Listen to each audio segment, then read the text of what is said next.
हमारी दुनिया बहुत सी रहस्यों से भरी पड़ी है और बहुत से रहस्यों को तो सुलझा लिया जाता है, लेकिन बहुत से रहस्य ऐसे भी होते हैं जो हमेशा के लिए रहस्य ही बनकर रह जाते हैं। एक शख्स जो अचानक कहीं से आता है और प्लेन में बम दिखाकर उसे हाईजैक करता है और फिर रात के अंधेरे में पैराशूट के साथ कहीं गायब हो जाता है। अमेरिका के डीबी कूपर नाम का एक ऐसा चोर जो पूरी दुनिया के लिए आज तक रहस्य ही बना हुआ है। FBI और बहुत सी जांच एजेंसियां इस चोर को पकड़ने के लिए 50 साल से ज्यादा का समय खर्च कर चुकी थी, लेकिन उन्हें अभी तक कोई सफलता नहीं मिली है।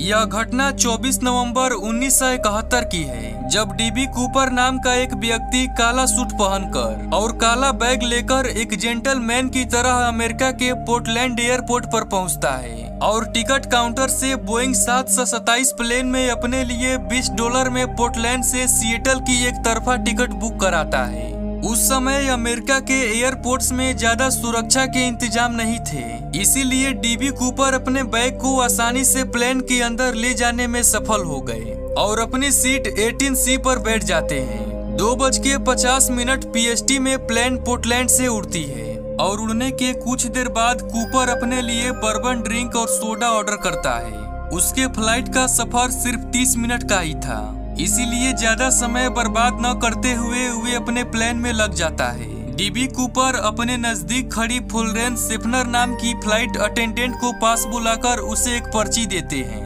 पहले फ्लाइट अटेंडेंट को लगता है कि कूपर उसके साथ फ्लर्ट कर रहा है, इसीलिए वह उसे अपने पर्स में डालती है, लेकिन फिर कूपर उसकी तरफ झुककर धीरे से उसे वह पर्ची पढ़ने के लिए कहता है। उस पर्ची में लिखा था कि उसके पास बैग में बम है और अटेंडेंट को उसके पास बैठने को कहा गया था। इसके बाद अटेंडेंट घबराकर उसके पास बैठ जाती है और कूपर को बम दिखाने को कहती है, तो कूपर अपना बैग थोड़ा सा खोलकर उसे बम दिखाता है और अपनी मांग उसके सामने रखता है। वह कहता है कि उसे $2 लाख और 4 पैराशूट चाहिए, नहीं तो वह प्लेन को बम से उड़ा देगा, और अगर उसकी मांगे मान ली जाती है तो वह सभी यात्रियों को सुरक्षित जाने देगा। शेफनर डेन कूपर की मांगों को लेकर कॉकपिट में बैठे पायलट के पास पहुंचती है और पायलट कूपर की सभी मांगों को सिएटल के एयर ट्रैफिक कंट्रोल तक पहुंचाता है। यह खबर FBI और पुलिस तक पहुंच जाती है और उन सभी को पता लग चुका था कि प्लेन हाईजैक हो चुका है। एयर होस्टेस जब वापस प्लेन में जाती है तो वह देखती है कि डीबी कूपर काला चश्मा लगाकर बिल्कुल आराम से बैठा है और वह बिल्कुल भी डरा हुआ नहीं था। इसी वजह से प्लेन में मौजूद यात्रियों को भनक तक नहीं थी कि प्लेन हाईजैक हुआ है। उधर यात्रियों की जान बचाने के लिए FBI द्वारा डीबी कूपर की सब मांगों को मान लिया जाता है और वे चालाकी दिखाते हुए पूरे $2 लाख को $20 के नोटों से भरते हैं ताकि बैग ज्यादा भारी हो सके, और सभी नोटों के सीरियल नंबर भी तय किए जाते हैं ताकि बाद में कूपर को पकड़ने में आसानी हो सके। 5:39 PST में प्लेन सिएटल के एयरपोर्ट पर लैंड करता है और कूपर की मांग के पैराशूट और पैसे मिलने के बाद वह अपने वादे के मुताबिक सभी 36 यात्रियों को प्लेन से सुरक्षित उतरने देता है। वह प्लेन में 2 पायलट, एक फ्लाइट इंजीनियर और एक फ्लाइट अटेंडेंट को रहने के लिए कहता है और प्लेन मैक्सिको के लिए उड़ान भरती है और FBI चालाकी से 2 अमेरिकी जासूसी जहाजों को प्लेन के पीछे लगा देती है। उड़ान के दौरान पायलट बताता है कि प्लेन में मैक्सिको पहुंचने जितना ईंधन नहीं है, तो कूपर उस प्लेन को इस नेवेदा की तरफ ले जाने को कहता है और प्लेन को 10,000 फुट की ऊंचाई में 100 नोट की रफ्तार से कम उड़ाने को कहता है। कूपर हवाई सीढ़ी कैसे खुलता है इसके बारे में फ्लाइट अटेंडेंट से पूछता है और फिर उसे भी कॉकपिट पर बाकी लोगों के साथ रहने और दरवाजा अंदर से बंद करने को कहता है। 8 बजे के करीब एयरस्टायर खुलने के कारण कॉकपिट में वार्निंग लाइट जलने लगती है और डीबी कूपर पैसे और पैराशूट लेकर जहाज से कूदता है और वह हमेशा के लिए गायब हो जाता है। 10:15 में खुले एयरस्टर के साथ बोइंग 727 प्लेन रेनो एयरपोर्ट पर लैंड करती है और प्लेन को पुलिस और FBI एजेंट द्वारा चारों तरफ से घेर लिया जाता है, लेकिन कुछ ही देर में उन्हें पता चल जाता है कि डीबी कूपर भाग चुका है। इसके बाद प्लेन की छानबीन की जाती है, जिसमें से कूपर के टाई का क्लिप और उसके मंगवाए गए 4 में से 2 पैराशूट मिलते हैं। कूपर बाकी के सभी सबूत को अपने साथ ले जा चुका था, जिसमें उसके द्वारा फ्लाइट अटेंडेंट को दिया गया लेटर भी शामिल था। कूपर को पकड़ने के लिए FBI द्वारा नोरजैक नाम से खोज शुरू की जाती है। आंखों देखे गए लोगों द्वारा कूपर का स्केच तैयार किया जाता है। लैंड किए गए इलाके के बहुत से किलोमीटर तक जंगलों और नदियों में कई महीनों तक खोज चलती है। बहुत से घरों की छानबीन भी की जाती है, लेकिन कूपर और उसके पैराशूट का कोई पता नहीं चलता। कुछ ही दिनों में डीबी कूपर पूरी मीडिया में छा जाता है। और आपको बता दें कि इसका पहला नाम डैन कूपर था।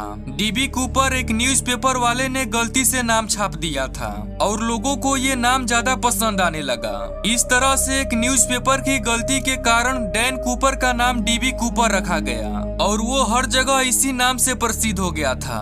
इसके बाद कूपर के भागने के तरीके से FBI को लगता है कि कूपर ने किसी पैराग्लाइडिंग स्कूल से ट्रेनिंग ली होगी, इसीलिए सभी ट्रेनिंग स्कूलों में पूछताछ की जाती है और बहुत से पैरा ट्रूपर के रिकॉर्ड चेक किए जाते हैं, लेकिन वे फिर से सफल नहीं हो पाते।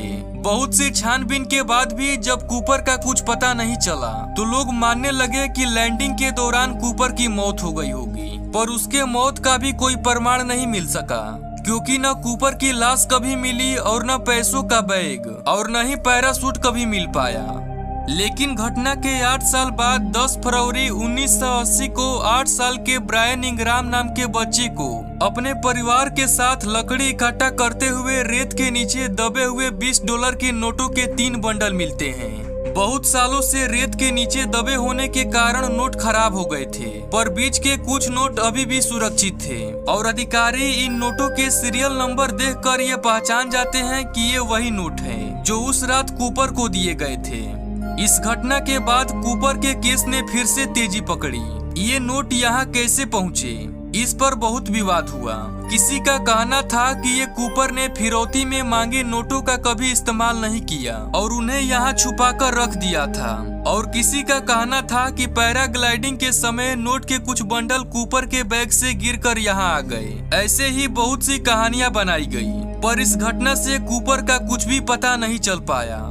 डीबी कूपर के इस केस के बारे में सालों साल बहुत सी छानबीन होती रही, लेकिन कोई भी पुख्ता सबूत कभी नहीं मिल पाया और आखिरकार हाईजैकिंग के 45 सालों बाद 2016 में इस केस को FBI द्वारा बंद करा दिया गया। डीबी कूपर कौन था और कहां चला गया, ये तो कभी भी पता नहीं चल पाया, लेकिन वह दुनिया के इतिहास के सबसे शातिर चोरों में से एक बन गया और एक चोर होते हुए भी वह अमेरिका में एक मशहूर हस्ती बन गया था, जिसकी चालाकी से सभी हैरान थे। दोस्तों, उम्मीद करते हैं आज का यह वीडियो आपको काफी पसंद आया होगा।